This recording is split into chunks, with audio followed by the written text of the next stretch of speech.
এদিকে ওয়াশিংটনের চূড়ান্ত আল্টিমেটাম, সরাসরি হস্তক্ষেপ, 5 প্রভাবশালী এমপির চিঠির পর মার্কিন ভিসা নিষেধাজ্ঞা।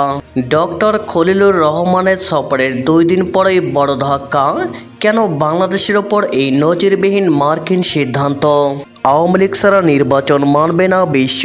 ওয়াশিংটন স্পষ্ট করে দিয়েছেন, বাংলাদেশের সবচেয়ে বড় রাজনৈতিক শক্তির একটি আওয়ামী লীগকে নির্বাচনের বাইরে রেখে গণতান্ত্রিক প্রক্রিয়া সম্পূর্ণ হওয়া সম্ভব নয়। বিশ্লেষকদের মতামত, আন্তর্জাতিক গ্রহণযোগ্যতাও হারাতে পারে এই নির্বাচন। ফাইনালি বন্ধ হচ্ছে 12 ফেব্রুয়ারি নির্বাচন। আওয়ামী লীগ সহ সকল দলের অংশগ্রহণে এবং তত্ত্বাবধায়ক সরকারের অধীনে এপ্রিলের মাঝামাঝিতে হবে নির্বাচন। আবারও বিপুল ভোটে জয়ী হওয়ার আশাবাদী জননেত্রী শেখ হাসিনা।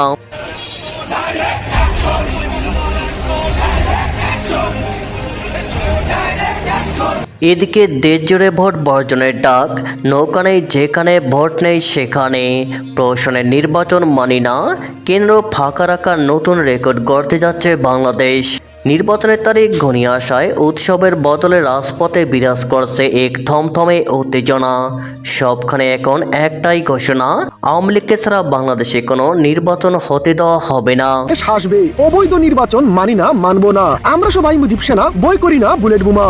ও ভাই রে ভাই, এবার এমন বজ্র কণ্ঠে রাজশাহীতে অবৈধ নির্বাচনের বিরুদ্ধে পুলিশের গাড়ির সামনে লাঠিসোঁটা হাতে আওয়ামী লীগ ও ছাত্রলীগের বিশাল বিক্ষোভ মিছিল। আওয়ামী লীগ নিয়ে একের পর এক ষড়যন্ত্র থামছেই না। একের পর এক পরিকল্পিত সহিংসতার ঘটনায় আওয়ামী লীগকে দায়ী করে প্রাচীন দল আওয়ামী লীগকে বাদ দিয়ে অবৈধ নির্বাচন করতে যাচ্ছে ডক্টর ইউনূস। তাই সেটির প্রতিবাদে রাজশাহীতে পুলিশের গাড়ির সামনে লাঠিসোঁটা হাতে বিশাল বিক্ষোভ মিছিল করেছে আওয়ামী লীগ ও ছাত্রলীগ।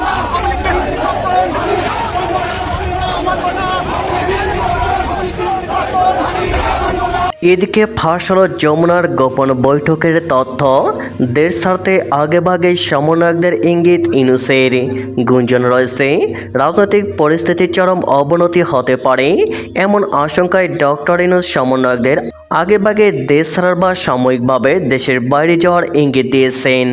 আসন্ন নির্বাচনকে সামনে রেখে কি হচ্ছে দেশের মধ্যে, জানাবো এই সম্পর্কিত আজকের একটি বিশেষ প্রতিবেদন।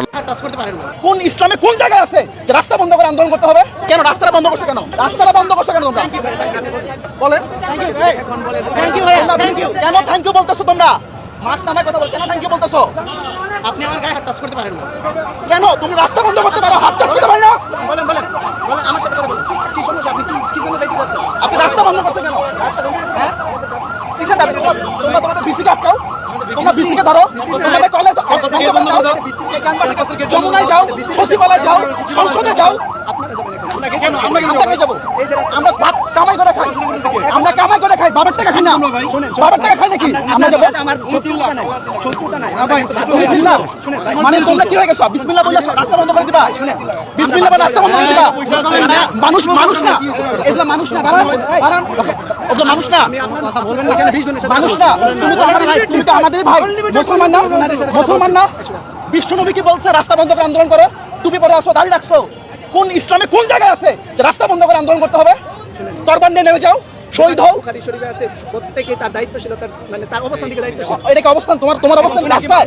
এদিকে পাকিস্তানের ইশারায় ক্রিকেট ধ্বংস, ইউনূস সরকারের ব্যর্থতা আর আসিফ নজরুলের নীরবতা, বাংলাদেশের ক্রিকেটার নেতৃত্বহীন লাশ। ঘটনায় পরে আসছি, আগে উল্লাস, আগে আনন্দ। জয় বাংলা, আমাদের এই প্রথম বিজয়। এই বঙ্গবন্ধুর বাড়িতে হাত দেওয়ার পর থেকেই এদের পতন শুরু হয়েছে। এখন ইউনূসও এদেরকে আটকে রাখতে পারবে না। তো বন্ধুরা, সুখবর সুখবর সুখবর, এত বড় একটা সুখবর এনেছি আপনাদের জন্য। খুবই গোপন সূত্র মারফত এখন জানতে পারছি যে গতকাল রাত্রে শেখ হাসিনার সাথে ডোনাল্ড ট্রাম্পের সরাসরি একটি ফোন আলাপ হয়েছে। ট্রাম্প প্রশাসন আওয়ামী লীগকে রাজনৈতিক কর্মকাণ্ডে ফিরিয়ে আনার বিষয়ে ইউনূস সরকারের উপরে চাপ চরম পর্যায়ে নিয়ে গেছে। তার প্রমাণ, নির্বাচনের যখন আর 1 মাসও সময় বাকি নাই, ট্রাম্প প্রশাসন সরাসরি 2জন বিশেষ দূত ডক্টর মোহাম্মদ ইউনূসের কাছে পাঠিয়েছে। এদিকে ওয়াশিংটনের চূড়ান্ত আল্টিমেটাম, সরাসরি হস্তক্ষেপ, 5 প্রভাবশালীর এমপির চিঠির পর মার্কিন ভিসা নিষেধাজ্ঞা। ডক্টর খলিলুর রহমানের সফরের 2 দিন পরেই বড় ধাক্কা। কেন বাংলাদেশের ওপর এই নজিরবিহীন মার্কিন সিদ্ধান্ত?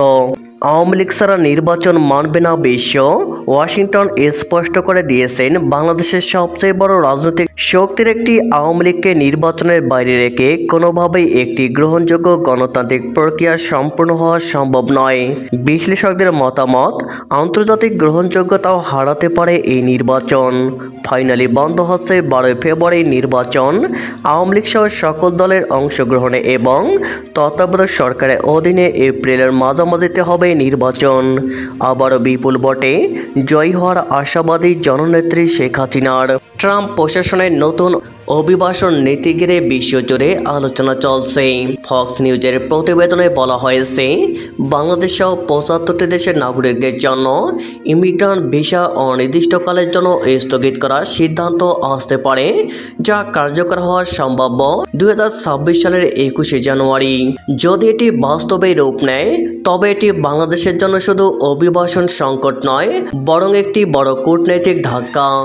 এই সিদ্ধান্তের সময়টি বিশেষভাবে গুরুত্বপূর্ণ, কারণ বাংলাদেশের জাতীয় নিরাপত্তা উপদেষ্টা ডক্টর খলিলুর রহমানের 5 দিনের যুক্তরাষ্ট্র সফর শেষ হওয়ার মাত্র 2 দিন পরেই এই খবর সামনে আসে। ফলে প্রশ্ন উঠেছে, এটি কি নিছক কাকতাল নাকি এর পিছনে গভীর রাজনৈতিক ও ভূ রাজনৈতিক বার্তা রয়েছে? নজিরবিহীন কেন? যুক্তরাষ্ট্র অতীতেও বাংলাদেশের ওপর বিভিন্ন ধরনের নিষেধাজ্ঞা আরোপ করেছে। 2021 সালে র্যাবের ওপর নিষেধাজ্ঞা ছিল মানবাধিকার কেন্দ্রিক। 2023 সালে ঘোষিত নির্বাচনী ভিসা নীতি ছিল নির্দিষ্ট ব্যক্তি ও গোষ্ঠীর ওপর চাপ সৃষ্টির একটি কৌশল। কিন্তু এবারের সিদ্ধান্ত সম্পূর্ণ ভিন্ন। এবার কোনো ব্যক্তি, সংস্থা বা রাজনৈতিক গোষ্ঠী নয়, বরং পুরো দেশের জনগণের কার্যত এই নিষেধাজ্ঞার আওতায় পড়তে পারে। এই ধরনের সিদ্ধান্ত কূটনীতিতে পরিচিত সম্মিলিত চাপ প্রয়োগ হিসাবে। এটি অত্যন্ত কঠোর ও বিরল পদ্ধতি। এটি কি কেবল অভিবাসন নীতির পরিবর্তন? ট্রাম্প প্রশাসনের ব্যাখ্যা অনুযায়ী এই সিদ্ধান্তের পিছনে রয়েছে পাবলিক চার্জ বা ভবিষ্যতে আমেরিকার জন্য আর্থিক বোঝা হয়ে দাঁড়াতে পারেন এমন অভিবাসীদের ঠেকাতে এবং জাতীয় নিরাপত্তার স্বার্থে ভেটিং প্রক্রিয়া কঠোর করা হবে। কিন্তু বাস্তবতা হলো, বাংলাদেশি অভিবাসীরা সাধারণত যুক্তরাষ্ট্রে গিয়ে কাজ করে, কর দেয় এবং দেশে বিপুল পরিমাণ রেমিটেন্স পাঠায়। তারা মার্কিন সামাজিক নিরাপত্তা ব্যবস্থার বড় বোঝা নয়। ফলে প্রশ্ন থেকেই যায়, তাহলে কেন হঠাৎ তাদের ঝুঁকিপূর্ণ হিসাবে চিহ্নিত করা হচ্ছে? বিশেষজ্ঞরা বলছেন, এই ভাষাগুলো মূলত রাজনৈতিক প্রশাসনিক যুক্তির আড়ালে এখানে একটি কৌশলগত বার্তা লুকানো হয়েছে। সফরের পরপরই সিদ্ধান্ত। কি বার্তা? কূটনীতিতে সফরের পর সাধারণত যৌথ বিবৃতি, সহযোগিতার আশ্বাস বা নীতিগত অগ্রগতির খবর আসে। কিন্তু এখানে ঘটেছে উল্টোটা। সফরের 2 দিনের মধ্যেই এমন কঠোর সিদ্ধান্তের খবর সামনে আসা ইঙ্গিত দেয় ওয়াশিংটন হয়তো ঢাকা সরকারের অবস্থানে সন্তুষ্ট নয়। এটি সরাসরি বলা হয়নি, কিন্তু ইঙ্গিত স্পষ্ট। যুক্তরাষ্ট্র বাংলাদেশে কিছু বিষয়ে আরও নমনীয় ও অনুগত দেখতে চায়। এর পিছনে বড় ভূ রাজনীতি। এই সিদ্ধান্তকে বিস্তীর্ণভাবে দেখলে ভুল হবে। এটি ইন্দো প্যাসিফিক অঞ্চলের রাজনীতির সঙ্গে গভীরভাবে যুক্ত। যুক্তরাষ্ট্র এই অঞ্চলের প্রভাব ধরে রাখতে চায়। চীন ও রাশিয়ার সঙ্গে বাংলাদেশের ক্রমবর্ধমান সম্পর্ক ওয়াশিংটনের জন্য উদ্বেগের বিষয়। এছাড়া বাংলাদেশের নির্বাচন, গণতান্ত্রিক মানবাধিকার ও মত প্রকাশের স্বাধীনতা নিয়েও যুক্তরাষ্ট্রের দীর্ঘদিনের উদ্বেগ রয়েছে। অতীতে এসব ইস্যুতে তারা কূটনৈতিক নোট, বিবৃতি ও ব্যক্তিভিত্তিক নিষেধাজ্ঞা দিয়েছে, কিন্তু এবার তারা সরাসরি জনগণের উপর প্রভাব ফেলতে পারে এমন একটি পদ্ধতি বেছে নিচ্ছে। এটি এক ধরনের পরোক্ষ চাপ প্রয়োগের কৌশল। অর্থনৈতিক প্রভাব কতটা গভীর? এই সিদ্ধান্ত বাস্তবায়িত হলে এর প্রভাব শুধু ভিসার মধ্যে সীমাবদ্ধ থাকবে না। প্রথমত, ভবিষ্যতে রেমিটেন্স প্রবাহ কমে যাবে। দ্বিতীয়ত, বহু শিক্ষার্থী ও দক্ষ পেশাজীবী উচ্চশিক্ষা ও স্থায়ী কর্মসংস্থানের পথ বন্ধ হয়ে যাবে। তৃতীয়ত, দীর্ঘমেয়াদে দেশের বৈদেশিক মুদ্রা আয়ের ওপর নেতিবাচক প্রভাব পড়বে। অর্থাৎ এটি শুধু রাজনৈতিক নয়, অর্থনৈতিক সংকটেরও পূর্বাভাস। উপসংহার, এই সিদ্ধান্ত যদি কার্যকর হয়, তবে এটি স্পষ্ট করে দেবে যুক্তরাষ্ট্র আর নরম কূটনীতিতে নেই। তারা এখন চাপ প্রয়োগ করছে এমনভাবে যাতে তার প্রভাব সরাসরি সাধারণ মানুষের জীবনে পড়ে। এটি কোনো প্রশাসনিক ভুল নয়, এটি একটি সুপরিকল্পিত রাজনৈতিক বার্তা। বার্তাটি সহজ, সরকারকে নয় জনগণের ভবিষ্যতের পথ সংকুচিত করে চাপ সৃষ্টি করা, এটাই এই সিদ্ধান্তের সবচেয়ে উদ্বেগজনক দিক। এদিকে ফাঁস হলো যমুনার গোপন বৈঠকের তথ্য। সমন্বয়কদের দেশ ছাড়ার ইঙ্গিত দিলেন ডক্টর ইউনূস।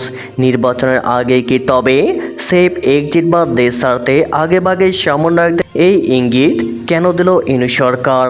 কাল গভীর রাত, রাষ্ট্রীয় ভবন যমুনা যখন পুরো দেশ 12 ফেব্রুয়ারি নির্বাচন নিয়ে উত্তপ্ত, ঠিক তখনই খবর এলো এক অত্যন্ত গোপন বৈঠকের। বিশ্বস্ত সূত্রগুলো দাবি করছে প্রধান উপদেষ্টা ডক্টর মোহাম্মদ ইউনূস 24-এর বিপ্লবের শীর্ষ কয়েকজন সমন্বয়কদের সাথে দীর্ঘ সময় রৌদ্রধার বৈঠক করেছেন। কিন্তু এবারের আলোচনার বিষয়বস্তু রাষ্ট্র সংস্কার নয়, বরং সমন্বয়কদের ভবিষ্যৎ নিরাপত্তা। গুঞ্জন রয়েছে রাজনৈতিক পরিস্থিতির চরম অবনতি হতে পারে এমন আশঙ্কায় ডক্টর ইউনূস সমন্বয়কদের আগেভাগে দেশ ছাড়ার বা সাময়িকভাবে দেশের বাইরে যাওয়ার ইঙ্গিত দিয়েছেন। কিন্তু কেন এই আগাম প্রস্থান? ডক্টর ইউনূস কি তবে এমন কিছু জানেন যা সাধারণ মানুষ এখনও আঁচ করতে পারছে না? কেন এই বিশেষ ইঙ্গিত? রাজনৈতিক বিশ্লেষকদের মতে 12 ফেব্রুয়ারি নির্বাচনকে কেন্দ্র করে দেশজুড়ে যে ভোট বর্জনের জোয়ার এবং আন্তর্জাতিক মহলে চাপ তৈরি হয়েছে, তাতে বড় ধরনের অস্থিরতার সংখ্যা উড়িয়ে দেওয়া যাচ্ছে না। এমন পরিস্থিতিতে যদি কোনো বড় ধরনের রদবদল ঘটে, 24-এর নায়করা যাতে বিপদে না পড়েন সেজন্য কি তবে বিদেশের কোনো নিরাপদ আশ্রয়ের বন্দোবস্ত করা হচ্ছে? বিশাল প্রস্তুতি, দেশ ছাড়ার এই মাস্টার প্ল্যান কি যমুনার এই গোপন বৈঠকে চূড়ান্ত হলো? দর্শক, আপনার কি মনে হয়? এদিকে পাকিস্তানের ইশারায় ক্রিকেট ধ্বংস, ইউনূস সরকারের ব্যর্থতা আর আসিফ নজরুলের নীরবতা, বাংলাদেশের ক্রিকেট আজ নেতৃত্বহীন লাশ। নিজস্ব বাস্তবতা, ইতিহাস ও সক্ষমতাকে পদদলিত করে পাকিস্তানের কথায় ভারতের সঙ্গে পাল্লা দিতে গিয়ে ইউনূস সরকার পরিকল্পিতভাবে বাংলাদেশ ক্রিকেটকে ধ্বংসের পথে ঠেলে দিয়েছে। এই কথা আজ আর অস্বীকার করার উপায় নেই। অন্ধ অনুসরণ, রাজনৈতিক হটকারিতা আর আত্মম্বরিক তার সিদ্ধান্তে দেশের ক্রিকেট আজ দিশাহীন, নেতৃত্বহীন ও বিশ্বাসহীন। ভারতের সঙ্গে প্রতিযোগিতার স্লোগানে ভালো শোনায়, কিন্তু বাস্তবে তার জন্য দরকার সুদূর প্রসারী পরিকল্পনা, শক্তিশালী অবকাঠামো এবং দক্ষ ও দেশপ্রেমিক নেতৃত্ব। ইউনূস সরকার সেই ন্যূনতম বোধটুকু দেখাতে ব্যর্থ হয়েছে। এর ফল ভোগ করছে ক্রিকেট। অপরিকল্পিত সিদ্ধান্ত, প্রশাসনিক বিশৃঙ্খলা, স্বেচ্ছাচারিতা এবং মাঠে লজ্জাজনক ব্যর্থতা। পাকিস্তানের রাজনৈতিক ও কূটনৈতিক ইশারায় ক্রিকেটকে ব্যবহার করার এই প্রবণতা শুধু দায়িত্বজ্ঞানহীন নয়, এটি বাংলাদেশের ক্রিকেট স্বার্থের সঙ্গে সরাসরি বিশ্বাসঘাতকতা।